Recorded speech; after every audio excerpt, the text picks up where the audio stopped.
Hi, I'm Stephanie Anderson with Ready to Learn and Everyday Learners, and I'm here today to just read some stories to you and your children. I hope you've liked the stories that we've read. I have really enjoyed reading your comments and finding out new books. Last week we did the ABCs, and I added a few new titles to. I've actually purchased them and am expecting them in the mail to see what they are. So I'm excited. So thanks for your comments. Today we're going to talk about words and the possibility of adding new words to your children's vocabulary.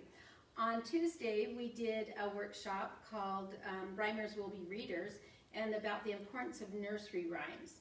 And one of the things that we talked about in there was that when we introduce rhymes or lullabies and stories, that we're introducing our children to new words. So I'm going to read 3 stories to talk about new vocabulary words that you can introduce to your children. In the comments today, just talk about a word that your child maybe thinks you were surprised that they said, because maybe it seemed a little too old or mature for his understanding, but they do understand it really well. So go ahead and make a comment in there. We're excited to send you a book. It's exciting to see how many people we're reaching. Although this was not our plan to do videos and to keep making sure that we were doing these live, but with the COVID-19, this is something that we've seen has had great success, and we hope, not just hope, but we plan on continuing at least one session a month that will be a Facebook Live that you can watch from wherever you are. As I was mailing our packages last week, the postmistress said to me, "You've gone from New Jersey to California and right in the middle in the country in Louisiana." And so it is fun to see where those packages are going and seeing who we're being able to reach. And those of you that do come to the live ones, I miss your faces. I miss seeing you. Somebody said we appreciate these, but we can't wait to be together again, and that's how I feel too. Just as we've mentioned in all of these, we're very grateful for United Way of Utah County and Women United and PBS Utah for funding these programs and making sure that we can get books to you. We hope you're safe. We hope you're staying safe. We know that it's hard to stay in. We know that it's hard not to be around family. I'm excited to see my grandkids eventually and to be with my family. So I know how difficult it is, and I know that we're making a difference, and that the disease of the COVID-19 has not spread, and we're very fortunate. So we're going to talk about some different books with different words that you can share with your children and learn new possibilities. One thing that I would recommend for parents is to read the Jim Trelease, the Read Out Loud Handbook. He really emphasizes and gives you good ideas of why reading out loud is so important in your child's life. And I know that I've said this, and I'll quote him again, that we stop reading to our children out loud when they leave our home. And so that means that we read 2 grade levels above what they're reading. And so make that a family priority to read out loud. It doesn't make a difference in their education, and we would ask you to continue to do that. So I'm just going to sit down so that I can share the stories, and you can look at the books instead of look at my face. And the first one we're going to read is The Itsy Bitsy Spider. I love this author, Aza. I hope I say the names right. Trapani. She has a lot of books that have the nursery rhymes in it that really she'll make new verses for you, and so it extends it. Her illustrations are amazing too. So I'm going to read the book, and then we'll talk about the word that we can concentrate on today. The Itsy Bitsy Spider.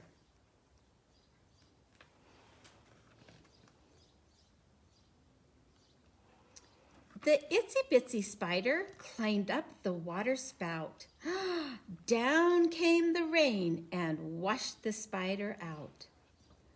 Out came the sun and dried up all the rain, and the itsy bitsy spider climbed up the spout again.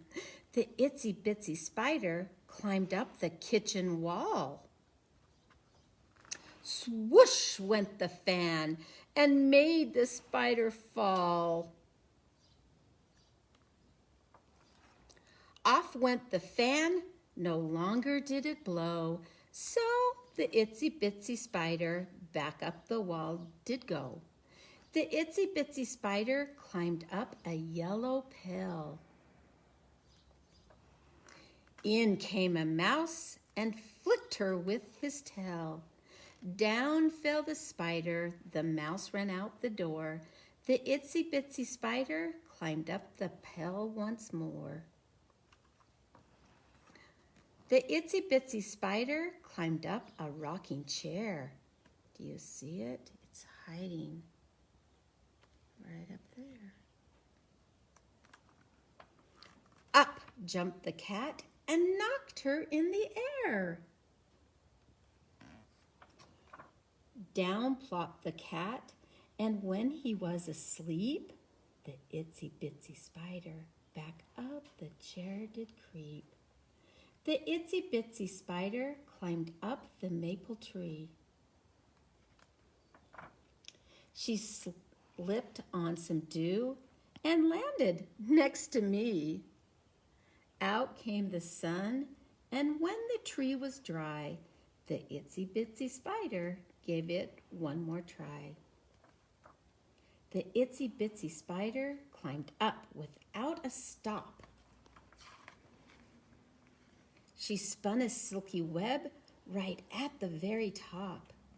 She wove and she spun, and when her web was done, the itsy bitsy spider rested in the sun. Cute book. And it has the words and all the verses, and you can play it on your guitar or the piano. So what word do we get out of the itsy bitsy spider? Well, I know for my kids and my grandkids, it was the spout, the water spout. And there's lots of spouts that you can show your kids to help them understand what that word is and that new vocabulary. You can take them out and show them the rain spout or the water spout. You can show them the spout on your tea kettle or the spout that comes out of the faucet. So showing different spouts and what that means is really fun for the kids to see that and to understand it. This is a very simple book, but a very fun one to learn new vocabulary words. But that was just one word that I just would recommend that you go outside and see how many spouts you can find. The next book is one of my favorites. It's a counting book. It's a very old classic counting book. And there's lots of words in here that you can teach your children. And so it's called Over in the Meadow. And it's a classic.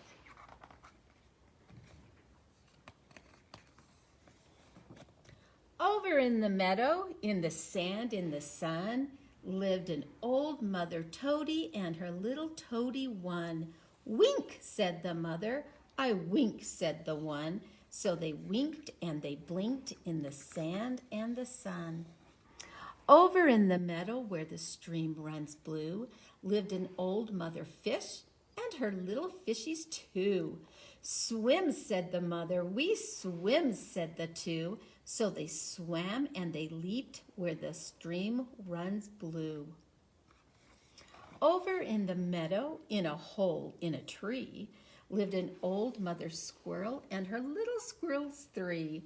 Nibble, said the mother. We nibble, said the three. So they nibbled and they hid in the hole in the tree.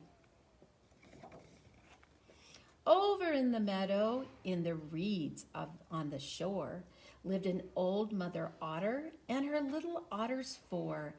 Dive, said the mother. We dive, said the four. So they dived and they burrowed in the reeds on the shore. Over in the meadow, in a snug beehive, lived a mother honeybee and her little bees five. Buzz, said the mother. We buzz, said the five. So they buzzed and they hummed in the snug beehive. Over in the meadow, in a nest made of sticks, lived a black mother crow and her little crows six. Caw, said the mother. We caw, said the six. So they cawed and they called in the nest built of sticks. Over in the meadow where the grass tastes like heaven, lived an old mother rabbit and her little rabbits 7. Hop, said the mother. We hop, said the 7. So they hopped and they bounced in the green grassy heaven. Over in the meadow by the old mossy gate lived a brown mother lizard and her little lizards 8. Bask, said the mother. We bask, said the 8. So they basked in the sun on the old mossy gate. Over in the meadow where the quiet pools shine lived a green mother frog and her little froggies 9. Croak, said the mother. We croak, said the 9. So they croaked and they splashed where the quiet pool shines. Over in the meadow in the dark little den lived a black mother spider and her little spiders 10. Spin, said the mother. We spin, said the 10. So they spun Lacey's webs in the dark little den. I love this counting book. I remember as I was just reading it that I was reading it to a classroom of kindergartners one time, and I was trying to help them see that each number from 1 to 10 was included in this book. And so I asked the kids, what did you notice about this book? And getting some of their responses. And one little boy raised his hand and said, they all listened to their mothers. None of them told them no. And I think that that's a good point that you could make as you read this book, that those animals all did what their moms told them. I thought that was fun. Another thing about this book is that there are a lot of different words that you can use. I'm just going to pick one, and that's bask. When my daughter was very little, this was a book that we read all the time. It wasn't this book, but a version of this book. And she would ask all the time, what does bask mean? And I'd just say, lay in the sun. And she would ask me that all the time, and I thought I was answering it until one day we were at a swimming pool and the breeze came up and it got really chilly, and I said, oh, let's go lay on the cement. And so we laid in the cement, and I said to her at that time, this is basking. We're lying in the sun getting as warm as we could. And all of a sudden she's just like, well, why didn't you just say sun tanning?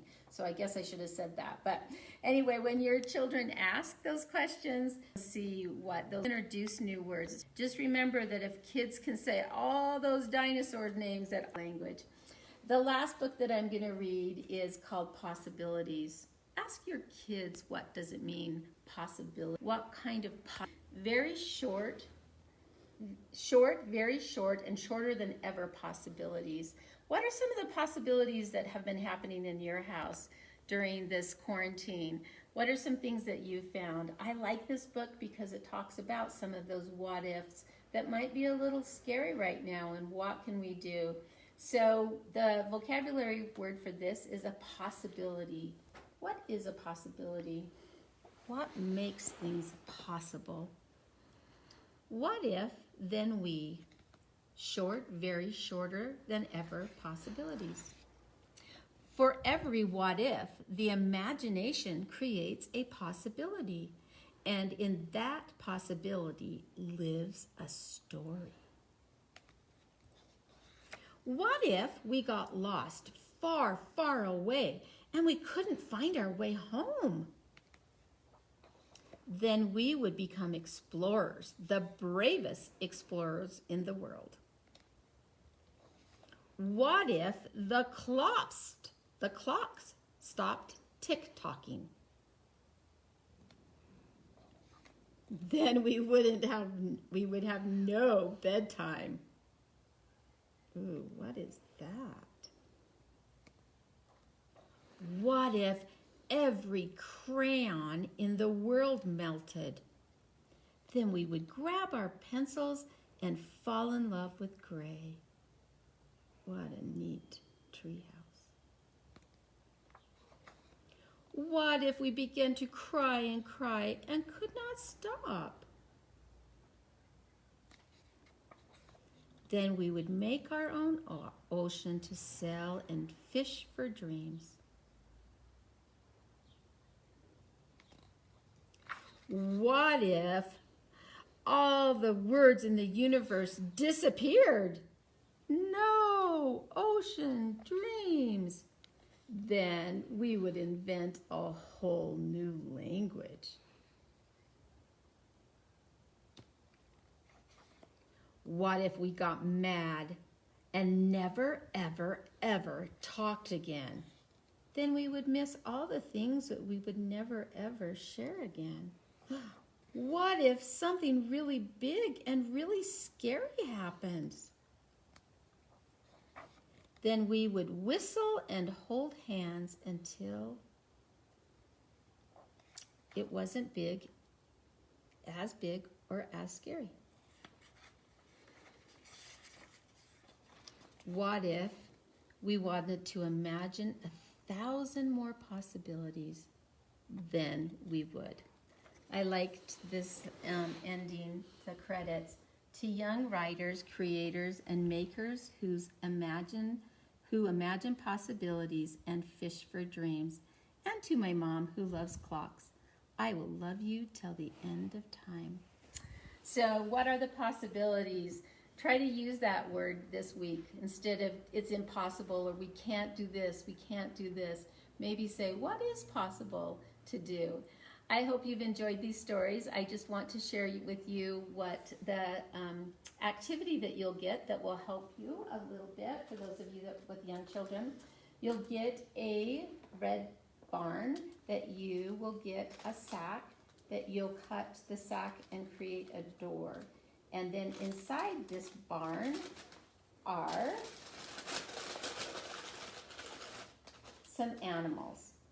And you can name the animals. You can, if you want to create some more words or vocabulary words, then you can make sure that you can maybe do what's a baby sheep called, and do baby names, or try to find where do they live and those kind of things, just to get children talking and going. So you'll be getting this activity in the mail.